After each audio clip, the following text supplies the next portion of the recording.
Mesdames et messieurs, bonjour et bienvenue dans ce flash d'information de l'archipel des Comores à la présentation Astou Diop.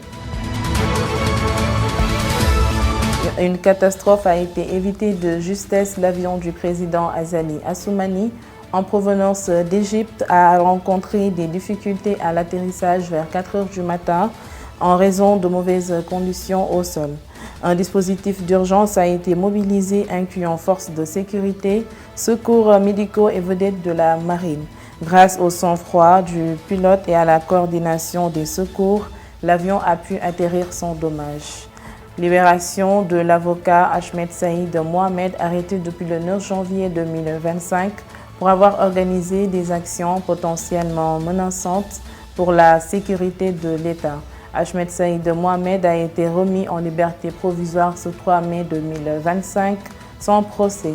Son avocat, Maître Jamal Eldin Bakar, dénonce sur le site de RFI une série d'irrégularités et compare cette arrestation à un enlèvement. Depuis la nuit du 4 mai 2025, l'île de Ngazidia subit des intempéries d'une rare intensité. En effet, une forte pluie causant inondations, coupures d'électricité et pertes matérielles et obligeant des familles à quitter leur domicile pour rallier des écoles et des marchés ont entraîné 68 000 sinistrés. L'opposant politique Ibrahima Mtungu, plus connu sous le nom de Bachar, est arrêté par les services de l'immigration tanzanienne.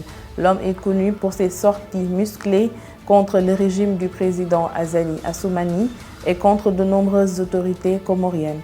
Cependant, Maître Saïd Larifou demande aux autorités tanzaniennes de ne pas extrader Bachar vers les Comores. Nous allons à présent passer à l'actualité internationale. Au Mali, la junte a annoncé mercredi qu'elle allait suspendre les activités des partis et des associations à caractère politique jusqu'à nouvel ordre pour des raisons d'ordre public, selon un décret lu à la radio-télévision nationale.